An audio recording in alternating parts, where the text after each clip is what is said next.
Dear students, मैं इस video में आपको इम्पैक्ट ऑब्जेक्ट पार्ट 3 बताऊंगा। बेसिकली इम्पैक्ट ऑब्जेक्ट के दो पार्ट हम ऑलरेडी डिस्कस कर चुके हैं। ठीक है, ये इम्पैक्ट ऑब्जेक्ट पार्ट 3 बताएंगे।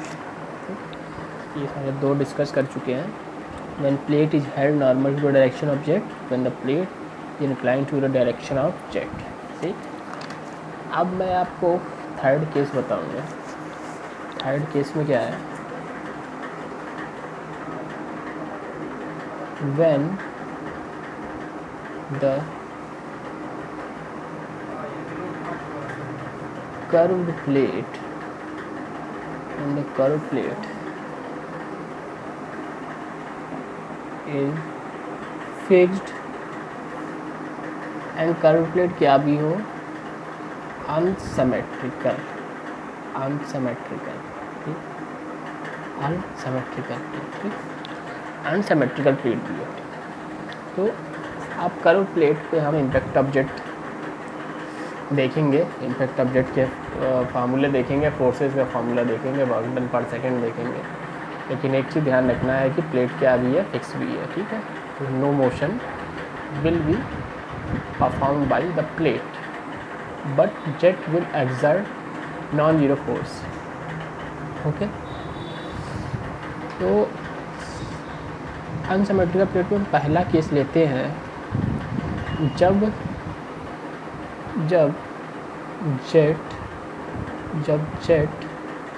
कहाँ पे स्ट्राइक करे, जब जेट कर्व प्लेट के कहाँ स्ट्राइक करे, सेंटर पे स्ट्राइक करे। ठीक, ये कर्व प्लेट बनाते हैं। ठीक है, कर्व प्लेट है, सेंटर पे स्ट्राइक करे। फिक्सिटी हम प्रोवाइड कर रहे हैं आपको, ये फिक्सिटी है, फिक्सिटी। ठीक, ये भी फिक्सिटी ही है, फिक्स किया गया है इस पॉइंट पे।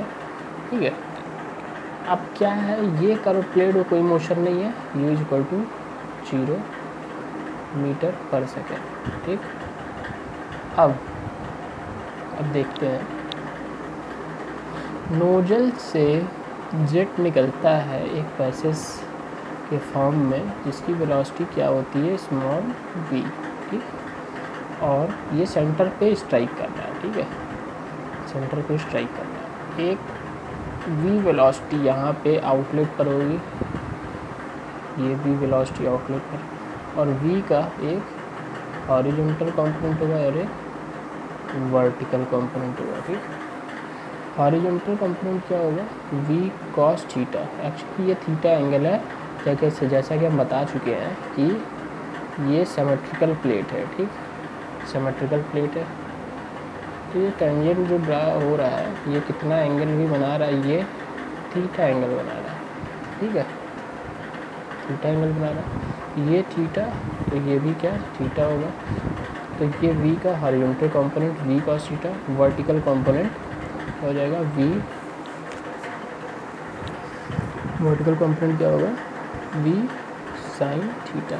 ठीक, अब इस डायग्राम में हम एक चीज़ देख सकते हैं, यहाँ पे यहाँ का डायग्राम ये क्लियर है कि इस इम्पैक्ट ऑब्जेक्ट के केस में हम लोग थर्ड केस पढ़ रहे हैं। थर्ड केस में हम सिमेट्रिकल कर्व प्लेट पढ़ रहे हैं, और सिमेट्रिकल कर्व प्लेट क्या भी है, फिक्स है। फिक्स है, इसका मतलब कर्व प्लेट में कोई मोशन नहीं होगा। जब कोई मोशन नहीं होगा तो इसका मतलब कोई वर्क डन नहीं परफॉर्म होगा प्लेट के थ्रू। लेकिन जेट की वेलोसिटी एज यूजुअल क्या है, small v। Initial velocity of jet in the x direction is v meter per second, while the final velocity at the end of the curve plate is v along the z direction, but in the x direction the component of the horizontal component of small v will be acted, that is minus v cos theta, and in vertical direction v कौन सा component act करेगा, v sin theta. It means यहाँ पे अगर हमको fx निकालना है, fy निकालना है, तो इनिशियल वेलोसिटी तो कॉमन होगी, but final velocity in x direction और y डायरेक्शन क्या करेगा, वेरी करेगा। ठीक, तो हम अप्लाई करते हैं now,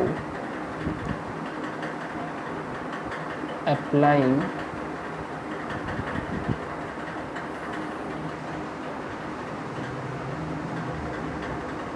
impulse momentum equation along x axis, x axis, ठीक है। तो x एक्सिस एफ एक्स से रिप्रेजेंट करेंगे, इसको क्या भी कह सकते हैं, इसको अपन थ्रस्ट भी कह सकते हैं, ठीक। Because by impulse momentum equation we know that rate of change of linear momentum is known as applied force on any object or body. Means mass flow rate into change in velocity, initial velocity minus final velocity, okay। mass flow rate को क्या भी लिख सकते हैं, रो a we. अब अपन देखते हैं कि इनिशियल वेलोसिटी एक्स डायरेक्शन में क्या है। इनिशियल वेलोसिटी एक्स डायरेक्शन में अगर हम देखें तो v है। तो इनिशियल वेलोसिटी एक्स डायरेक्शन में क्या लिखे हम यहाँ पे, v। एंड फाइनल वेलोसिटी अपन देखते हैं क्या है आउटलेट पे। फाइनल वेलोसिटी क्या है, माइनस वी कॉस थीटा। तो फाइनल वेलोसिटी अपने यहाँ पे लिखते हैं क्या, माइनस वी कॉस थीटा, ठीक है, minus v cos theta. Change in velocity यहाँ पे क्या आ गया, v minus with minus sine v cos theta. Next line में हम क्या यहाँ पे पा सकते हैं, एक्स डायरेक्शन में force exerted by the jet, rho a v, v plus v cos theta, ठीक। नाउ फाइनल जो फार्मूला हमको मिलेगा, rho a v square times of 1 plus cos theta. ये क्या मिल जाएगा हमको, एक्स डायरेक्शन में फोर्स मिल जाएगा, unit as usual newton, okay. Question number 1 ले सकते हैं। Now we will see the force exerted by the jet in y direction. मैं यहीं पे लिखता हूँ सीधे, वाई डायरेक्शन में फोर्स क्या है, तो F y equal to mass flow rate, initial velocity कोई नहीं है, 0, फाइनल वेलोसिटी यहाँ पे अपन देखते हैं v sine theta, means final velocity will be v sine theta, okay। then final value will be, final expression will be minus rho a v square sin theta and fy is equal to minus times of rho a v square sin theta, equation number 2।